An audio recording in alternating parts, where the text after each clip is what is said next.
Hello students, welcome to Biozone. দেখো, আগের দিন আমরা ট্যাক্সোনমি সম্পর্কে পড়েছি।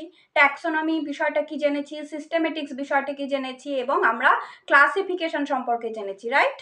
আজকে আমরা দেখো এর পরের অংশটা কি না, ট্যাক্সোনমিক হায়ারার্কি সম্পর্কে আজকে আমরা পড়বো। ওকে, তো তাহলে চলো শুরু করি। তোমাদের মনে আছে আগের দিন আমি তোমাদের ক্লাসিফিকেশন বোঝানোর জন্য ডোমেস্টিক ক্যাটের এক্সাম্পল দিয়েছিলাম, তাই তো? ডোমেস্টিক ক্যাটের আমরা কিভাবে ক্লাসিফিকেশন করি সেইটা আমরা আগের দিন আমি তোমাদের বলেছিলাম। দেখো, এইটা ছিল ডোমেস্টিক ক্যাটের ক্লাসিফিকেশন, যে ক্যাট কিসের মধ্যে পড়ছে, kingdom animalia, phylum chordata, class mammalia, এবং এইভাবেই দেখো জেনাস ফেলিস, স্পিসিস ফেলিস ক্যাটাস। এইভাবে আমরা জানি কি এটা হচ্ছে ক্লাসিফিকেশন অফ ক্যাট, ঠিক? আজকে আমরা জানবো এই যে আমি কিংডম, ফাইলাম, ক্লাস, অর্ডার, এই যে জিনিসগুলো লিখেছি, এটা যে আমি একটার পর একটা কিভাবে লিখলাম, কি অর্ডারে আমি এটাকে সাজালাম, এইটা সম্পর্কে আমরা আজকে জানবো, এবং এই বিষয়টাকে আমরা বলছি ট্যাক্সোনমিক হায়ারার্কি। ঠিক আছে, তাহলে চলো আমরা ডিটেলসে শুরু করি। দেখো, তোমরা এই জিনিসটা তো দেখেছিলে, তোমাদের মনে আছে যে ক্লাসিফিকেশন অফ ক্যাট যখন আমরা করেছিলাম আগের দিন, ক্লাসিফিকেশন অফ ক্যাট বলতে আমরা সেখানে দেখো আমরা কতগুলো স্টেপ দেখেছিলাম। তোমার তো এইটা তো তোমরা বুঝতে পারছো যে যখন আমি ক্লাসিফিকেশন করছি কোনো কিছু, তার মানে কিন্তু এটা একটা সিঙ্গেল স্টেপ প্রসেস নয়, একটা সিঙ্গেল স্টেপ বিষয়টা নয়, এখানে কিন্তু অনেকগুলো স্টেপ রয়েছে, তাই তো? এটা একটা স্টেপ, এটা একটা স্টেপ, এটা একটা স্টেপ, এটা একটা স্টেপ, এইভাবে মাল্টিপল স্টেপ। মানে ক্লাসিফিকেশন মানে কি আমরা বলতে পারি এটা মাল্টিপল স্টেপ নিয়ে এটা তৈরি, ঠিক? এবারে মাল্টিপল স্টেপ নিয়ে তৈরি, এবং এই প্রত্যেক কটাকে আমরা কি বলছিলাম, ক্যাটাগরি বলছিলাম, কারেক্ট? যে কিংডম একটা ক্যাটাগরি, ফাইলাম একটা ক্যাটাগরি, ক্লাস একটা ক্যাটাগরি, অর্ডার একটা ক্যাটাগরি, ফ্যামিলি একটা ক্যাটাগরি, জেনাস এবং স্পিসিস, এগুলো সব হচ্ছে এক একটা ক্যাটাগরি, ঠিক? তাহলে আমরা এটাকে আর কি কি নামে বলতে পারি? এটাকে আমরা কিন্তু দেখো, এটাকে আমরা ট্যাক্সোনমিক ক্যাটাগরিও বলতে পারি। এটাকে কি বলতে পারি? Taxonomic category. মানে ট্যাক্সোনমি তো পড়ছি আমরা, এই জন্য এগুলোকে মাল্টিপল স্টেপ গুলোকে আমরা বিভিন্ন নামে বলছি। ওকে, তো এটাকে আমরা ট্যাক্সোনমিক ক্যাটাগরিও বলতে পারি বা এমনি ক্যাটাগরিও বলতে পারি। এছাড়া আমরা কি শিখেছিলাম, আমরা এগুলোকে ইউনিট অফ ক্লাসিফিকেশন বলছি, পুরোটা ক্লাসিফিকেশন তার এগুলো এক একটা ইউনিট বলছি। অথবা দেখো, এগুলোকে আমরা কি বলছি, গ্রুপ বলেছিলাম, যে এগুলোকে আমরা গ্রুপও বলতে পারি, কিংডম একটা গ্রুপ, ফাইলাম একটা গ্রুপ। আবার দেখো, এগুলোকে আমরা র্যাঙ্কও বলতে পারি, কারেক্ট? এগুলোকে আমরা র্যাঙ্কও বলতে পারি। এছাড়াও আমরা কি বলেছিলাম দেখো আগের দিন, যে এগুলোকে আমরা ট্যাক্সনও বলতে পারি বা ট্যাক্সা বলতে পারি। এইটা আমি তোমাদের বলেছিলাম মাথায় রাখতে, এগুলোকে আমরা ট্যাক্সনও বলতে পারি এবং ট্যাক্সাও বলতে পারি। এবং ট্যাক্সন আমরা কখন বলছি? ট্যাক্সন মানে এক বছর বা সিঙ্গুলার যখন, মানে কিংডম একটা ট্যাক্সন, শুধু আমি কিংডমের কথা বললে আমি বলবো কিংডম একটা ট্যাক্সন, ফাইলাম একটা ট্যাক্সন, ক্লাস একটা ট্যাক্সন। মানে যখন আমি একটা সিঙ্গুলার একটা ধরো ক্যাটাগরির কথা বলছি, তখন সেটাকে আমরা ট্যাক্সন বলছি। আর ট্যাক্সা কি? ট্যাক্সা হচ্ছে বহু বচন বা প্লুরালে। মানে ধরো আমি যদি বলি আমি একসাথে ধরো কিংডম, ফাইলাম, ক্লাস, অর্ডার সম্পর্কে বলছি, তখন আমি বলে দেবো দিস আর অল ট্যাক্সা। ওকে, তো প্লুরালে আমি কি বলতে পারছি, বা এগুলোকে সবগুলোকে আমরা বলতে পারি এগুলো সবগুলো হচ্ছে ট্যাক্সা। একসাথে যখন আমি বলছি তখন আমি কি বলবো, এগুলো সবগুলো হচ্ছে ট্যাক্সা। মানে ট্যাক্সা মানে বহু বচন বা প্লুরাল, আর ট্যাক্সন মানে সিঙ্গুলার। বোঝাতে পেরেছি? আচ্ছা, এবার দেখো, তোমাদের তো এবার এটা মনে হতে পারে যে ঠিক আছে, বুঝলাম যে ক্লাসিফিকেশন মানে মাল্টিপল স্টেপ, এবং সেগুলো আমরা বিভিন্ন স্টেপগুলোকে, সেগুলো আসলে বিভিন্ন ক্যাটাগরি।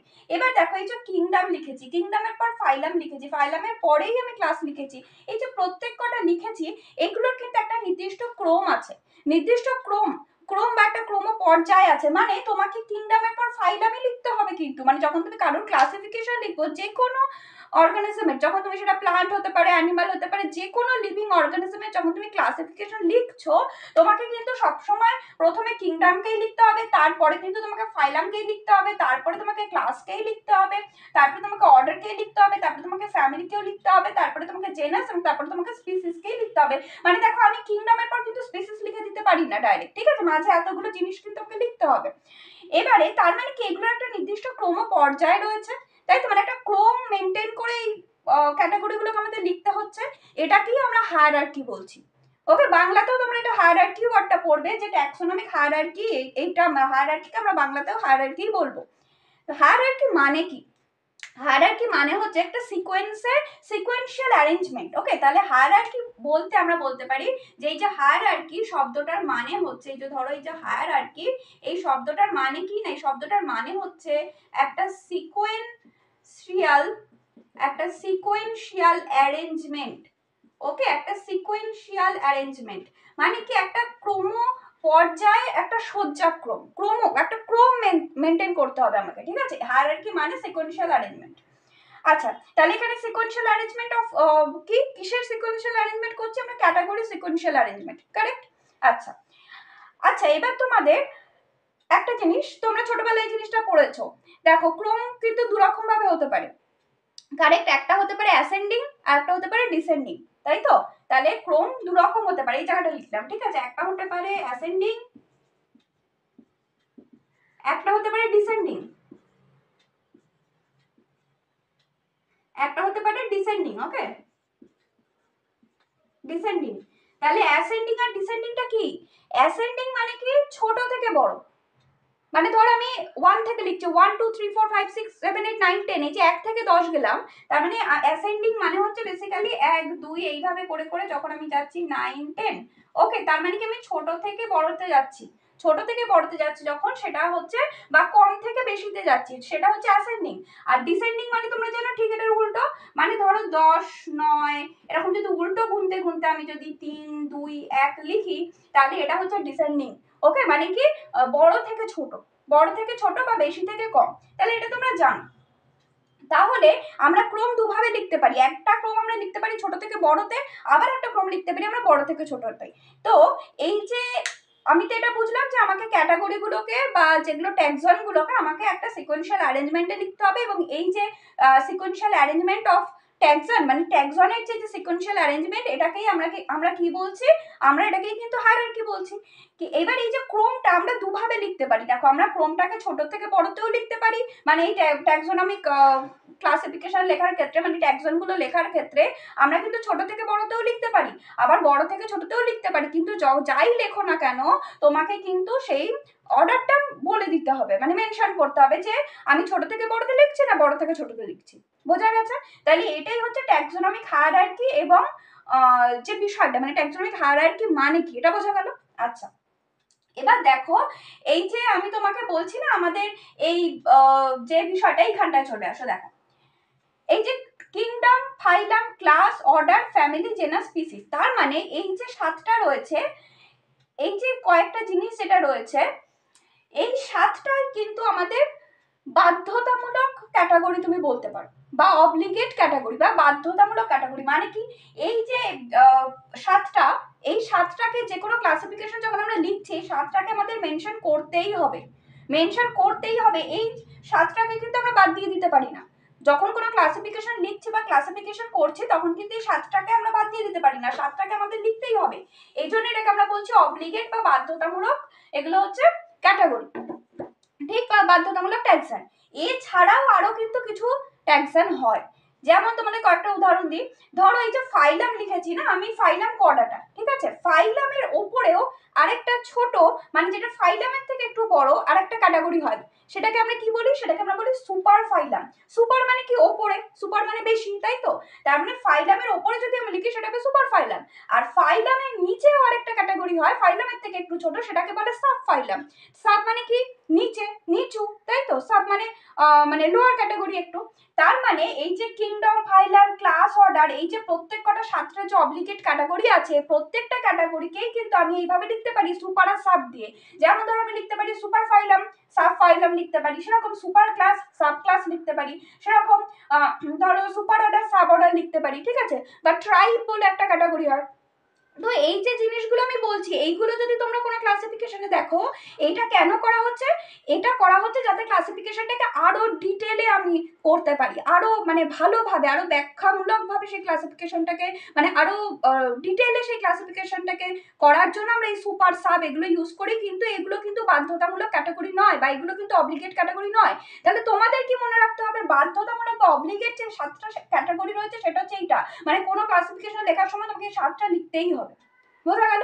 আচ্ছা, এবার দেখো এখানে আমরা কি বলেছি, আমরা দুভাবে যেতে পারি, ছোট থেকে বড়তে যেতে পারি, বড় থেকে ছোটতে যেতে পারি। এই যে স্পিসিস বা প্রজাতি, এটা হচ্ছে সব থেকে লোয়েস্ট বা সব থেকে বেসিক, ঠিক আছে, সব থেকে লোয়েস্ট বা সব থেকে বেসিক লোয়েস্ট বা বেসিক ইউনিট অফ ক্লাসিফিকেশন, এটা মাথায় রাখবে। লোয়েস্ট বা বেসিক মানে যে কোনো অর্গানিজমের ক্লাসিফিকেশনে সব থেকে যেটা লোয়েস্ট বা বেসিক ইউনিট অফ ক্লাসিফিকেশন বা বেসিক ট্যাক্সন যেটা, সেটা হচ্ছে স্পিসিস। তাহলে সব থেকে হাইয়েস্ট কোনটা হবে? হাইয়েস্টটা হচ্ছে কিংডম, মানে কিংডম যে ট্যাক্সনটা রয়েছে, কিংডম ট্যাক্সনটা হচ্ছে হাইয়েস্ট তোমার ক্যাটাগরি কোনো ক্লাসিফিকেশনের, যে কোনো লিভিং অর্গানিজমের ক্লাসিফিকেশনের ক্ষেত্রে কিংডম মানে হচ্ছে হাইয়েস্ট। ওকে, হাইয়েস্ট ক্যাটাগরি বা হাইয়েস্ট ট্যাক্সন। তাহলে আমরা এখানে লিখতে পারি কিংডম হচ্ছে কি হাইয়েস্ট, কিংডম হচ্ছে কি হাইয়েস্ট। বোঝা গেল? কিংডম হচ্ছে হাইয়েস্ট। আচ্ছা, তার মানে এখানে আমাদের, তুমি বলো এটা আমি কিভাবে লিখেছি? এটা কিন্তু আমি ছোট থেকে বড়তে লিখেছি। তীর চিহ্নগুলো দেখো, আমি এখানে ছোট, তারপরে বড়, তারপরে বড়। তীর চিহ্নটা দেখে তুমি বুঝতে পারছো আমি এখানে ছোট থেকে বড়তে লিখেছি। কারেক্ট? ছোট থেকে বড়তে। আচ্ছা, এবারে এটা তুমি বড় থেকে ছোটতেও তুমি মাথায় রাখতে পারো বা লিখতে পারো। সেক্ষেত্রে তোমাকে এটা আগে, তারপরে এটা, তারপরে এটা, তারপরে এটা, তারপরে এটা, এইভাবে লিখতে হবে। একই জিনিসটা একই, জাস্ট তুমিও কিন্তু অর্ডারটা মেনশন করবে যে আমি ছোট থেকে বড়তে লিখছি না বড় থেকে ছোটতে লিখছি। ওকে, আচ্ছা। এবার তোমাদের মনে হতে পারে, তাহলে এত অব্দি বোঝা গেল। তোমাদের মনে হতে পারে যে তাহলে স্পিসিস, জেনাস, ফ্যামিলি, অর্ডার, এই জিনিসগুলো কি?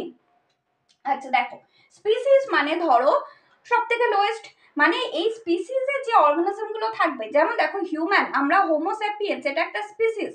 ক্যাট যেরকম বলেছিলাম যে ফেলিস ক্যাটাস, এটা একটা স্পিসিস। এই স্পিসিসে কারা আছে? সমস্ত ক্যাটরা আছে। মানে এমন অর্গানিজম বা হোমো স্যাপিয়েন্স, এই স্পিসিসটায় কারা আছে? সমস্ত মানুষরা আছে। তো এই হিউম্যানসরা রয়েছে। তো তার মানে কি, এখানে এমন অর্গানিজম থাকবে যাদের মধ্যে মানে সিমিলারিটি প্রচন্ড, সব থেকে বেশি সিমিলারিটি যাদের মধ্যে দেখা যায়। যেমন দেখো আমাদের সমস্ত মানুষরা কিন্তু আমরা ফান্ডামেন্টালি সিমিলার, তাই তো? মানে দেখো আমাদের সবার বাইরে থেকে আমাদের দেখতে মরফোলজি সিমিলার, আমাদের বডির ভেতরের অ্যানাটমিও সিমিলার, আমাদের বডির ভেতরে যে ফিজিওলজিক্যাল বা যে শারীরবৃত্তীয় প্রসেসগুলো চলছে সেগুলোও সিমিলার। সমস্ত হিউম্যানের এগুলো সিমিলার হবে, ঠিক? তার মানে কি, হ্যাঁ, এবার তার বলে কি তুমি বলবে সমস্ত হিউম্যান কি সিমিলার? তাদের মধ্যে কি কোনো ডিফারেন্স নেই? নিশ্চয়ই আছে, কিন্তু সেটা হচ্ছে জেনেটিক ডিফারেন্স বা জেনেটিক মানে সামান্য ডিফারেন্স বলতে পারো, যেটা জেনেটিক কারণে হয়, সামান্য ডিফারেন্স আছে, কিন্তু আমরা কিন্তু ফান্ডামেন্টালি সিমিলার। কারেক্ট? আমাদের যখন মানে ডক্টররা যখন মানে স্টাডি করেন, তখন এরকম তো না যে প্রত্যেকটা ইন্ডিভিজুয়াল হিউম্যানকে আলাদা আলাদা করে তাদের তার ভেতরের অ্যানাটমি পড়তে হয় বা ফিজিওলজি পড়তে, এরকম না। হিউম্যানের অ্যানাটমি মানে সেটা সমস্ত হিউম্যানের ক্ষেত্রেই সেম হবে, ঠিক আছে? তো তার মানে কি, আমরা ফান্ডামেন্টালি সিমিলার। তার মানে যে স্পিসিস যারা রয়েছে, তাহলে স্পিসিস মানে কি ফান্ডামেন্টালি সিমিলার অর্গানিজম, এবং যাদের মধ্যে রিপ্রোডাকশন সম্ভব, এবং রিপ্রোডাকশনের ফলে যে অফস্প্রিং তৈরি হবে, যে সন্তান তৈরি হবে, সেও কিন্তু ফার্টাইল হবে, মানে সেও আগে সন্তান তৈরি করতে পারবে। তাহলে এটা হচ্ছে স্পিসিসের ডেফিনেশন। আমি তোমাকে যেটা বললাম যে স্পিসিস মানে এমন অর্গানিজমকেই আমরা নিয়ে স্পিসিসটা গঠন হবে, যে অর্গানিজমরা ফান্ডামেন্টালি সিমিলার এবং তারা নিজেদের মধ্যে রিপ্রোডিউস করতে পারে, মেট করতে পারে, এবং তার ফলে যে অফস্প্রিং হবে সেই অফস্প্রিংও ফার্টাইল, মানে সেই অফস্প্রিংও আগে বাচ্চা তৈরি করতে পারবে, ঠিক? তাহলে এইটা হচ্ছে স্পিসিস। তাহলে স্পিসিস মানে তুমি বুঝলে যে সমস্ত অর্গানিজমদের মধ্যে সব থেকে বেশি কমন মানে সিমিলার ক্যারেক্টার্স রয়েছে, তাদেরকে আমরা এক জায়গায় নিয়ে আসছি, সেটাকে আমরা স্পিসিস বলছি। আচ্ছা, এবার তাহলে জেনাসটা কি? এরকম কয়েকটা স্পিসিস, যে কটা স্পিসিসের মধ্যে সিমিলারিটি আছে, এরকম কিছু স্পিসিস যাদের মধ্যে কিছুটা হলেও সিমিলারিটি আছে, সেই রকম কয়েকটা স্পিসিস নিয়ে আমাদের জেনাস তৈরি হচ্ছে। এটা একটা উদাহরণ দিই তোমাকে। তোমরা জানো প্যান্থেরা টাইগ্রিস মানে টাইগার, বাঘ, আর প্যান্থেরা লিও মানে কি সিংহ বা লায়ন। তাহলে প্যান্থেরা টাইগ্রিস আর প্যান্থেরা লিও, এরা দুটো তো আলাদা স্পিসিস। বাঘ আর সিংহ দুটো আলাদা স্পিসিস, তো আলাদা প্রজাতি তো, কিন্তু এদের সবার দেখো জেনাস যেটা প্যান্থেরা, সেটা কিন্তু সেম। মানে প্যান্থেরা জেনাসের মধ্যে দুটো স্পিসিস, প্যান্থেরা লিও, প্যান্থেরা টাইগ্রিস। এটা কেন করা হয়েছে? না, নিশ্চয়ই বাঘ আর সিংহের মধ্যে কিছু সিমিলারিটি আছে, যার জন্য তাদের সেম জেনাসের মধ্যে রাখা হয়েছে, কিন্তু তাদের স্পিসিস আলাদা। তাহলে বুঝেছো? মানে এরকম কিছু স্পিসিস যাদের মধ্যে সিমিলারিটি রয়েছে, সেটা নিয়ে আমরা তাদেরকে একই জেনাসের মধ্যে রাখছি। সিমিলারলি এরকম কিছু জেনাস যাদের মধ্যে সিমিলারিটি রয়েছে কিছুটা হলেও, সেই রকম কয়েকটা জেনাসকে আমরা রাখছি একসাথে ফ্যামিলির মধ্যে। মানে এরকম কয়েকটা জেনাস যাদের মধ্যে সিমিলারিটি রয়েছে, সেটা নিয়ে তৈরি হচ্ছে একটা ফ্যামিলি। এরকম কিছু ফ্যামিলি যাদের মধ্যে সিমিলারিটি রয়েছে, সেটা নিয়ে তৈরি হচ্ছে অর্ডার। বোঝা যাচ্ছে? এরকম কিছু অর্ডার যার মধ্যে সিমিলারিটি রয়েছে, সেটা নিয়ে তৈরি হচ্ছে ক্লাস বা শ্রেণী। আবার এরকম কিছু ক্লাস যাদের মধ্যে সিমিলারিটি রয়েছে সেটা নিয়ে তৈরি হচ্ছে ফাইলাম বা ডিভিশন। আচ্ছা, একটা জিনিস এখানে খেয়াল রাখার, ফাইলাম এই ওয়ার্ডটা আমরা অ্যানিমালের ক্ষেত্রে ইউজ করি, ফাইলাম এই ওয়ার্ডটা আমরা ইউজ করি অ্যানিমালের ক্ষেত্রে, আর এই যে ডিভিশন ওয়ার্ডটা ইউজ করি আমরা প্ল্যান্টসের ক্ষেত্রে। এটা একটু মাথায় রাখবে, প্ল্যান্টসের ক্ষেত্রে আমরা ডিভিশন ওয়ার্ডটা ইউজ করি। আবার এরকম ফাইলাম যাদের মধ্যে কিছু সিমিলারিটি রয়েছে সেটা নিয়ে আমাদের তৈরি হচ্ছে কিংডম বা রাজ্য। মানে কি কিংডম কি অ্যানিমেলিয়া, মানে কিংডম আমরা মেন দুটো বড় কিংডমের এক্সাম্পল আমরা দিতে পারি কি অ্যানিমেলিয়া মানে যার মধ্যে সমস্ত অ্যানিমাল আছে, আর প্লান্টি মানে যার মধ্যে সমস্ত প্লান্টস আছে। দুটো ডিফারেন্ট কিংডম কিন্তু, অ্যানিমেলিয়া কিংডম আর একটা আছে গাছেদের যে কিংডমটা সেটা হচ্ছে প্লান্টি কিংডম, প্লান্টি। তাহলে তোমরা মোটামুটি বুঝতে পারলে তো আমরা কিভাবে এই যে জিনিসগুলোকে এক জায়গায় করছি, মানে কেন আমি এখানে লোয়েস্ট বা বেসিক এটাকে স্পিসিসকে বলছি এটা বেসিক ক্যাটাগরি, কারণ কি এখানে যে অর্গানিজমগুলো রয়েছে তারা ফান্ডামেন্টালি সিমিলার, মানে তাদের মধ্যে প্রচুর সিমিলারিটি রয়েছে এবং তারা রিপ্রোডিউস করতে পারছে, অফস্প্রিং তৈরি করতে পারছে, এদের মধ্যে সিমিলারিটিটা সব থেকে বেশি। এবার তুমি একটু চিন্তা করে এইভাবে উপরে যেতে যেতে তাহলে কিংডমের মধ্যে যে ফাইলামগুলো রয়েছে মানে কিংডমের মধ্যে যারা রয়েছে তাদের মধ্যে কি খুব সিমিলারিটি আছে? একটু ভাবো তো।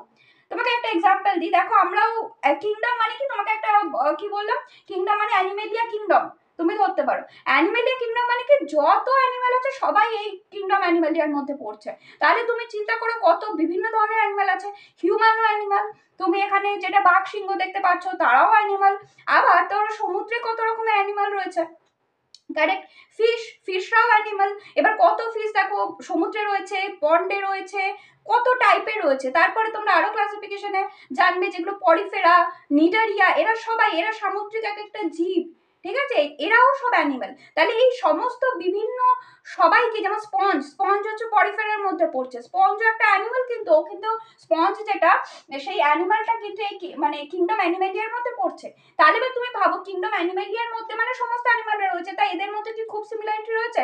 মানে হিউম্যান আর স্পঞ্জের মধ্যে কি খুব সিমিলারিটি তোমার মনে হচ্ছে? নয় তো। তার মানে কি যখন আমি এই লোয়েস্ট ক্যাটাগরিতে রয়েছি বা স্পিসিসে রয়েছি তাদের মধ্যে সিমিলারিটিটা সব থেকে বেশি, এবং যখন আমি ওপরে উঠতে থাকবো, যত উপরের দিকে উঠতে থাকবো তত মানে একদম যখন টপে আমি পৌঁছাবো বা হাইস্ট ক্যাটাগরিতে পৌঁছাবো কিংডমে, সেখানে যে যারা রয়েছে তাদের মধ্যে সিমিলারিটি কিন্তু সব থেকে কম আমরা দেখতে পাবো, ঠিক? তাহলে এটা জিনিসটা মাথায় রাখবে যে যত আমি ওপরের দিকে উঠবো, মানে এই ধরো স্পিসিস থেকে আমি যত এরকম ভাবে কিংডমে পৌঁছাবো তত কিন্তু আমার কি হবে, সিমিলারিটি কমবে। ওকে, তাহলে আমরা এখানে বলতে পারি কি সিমিলারিটি ডিক্রিজেস,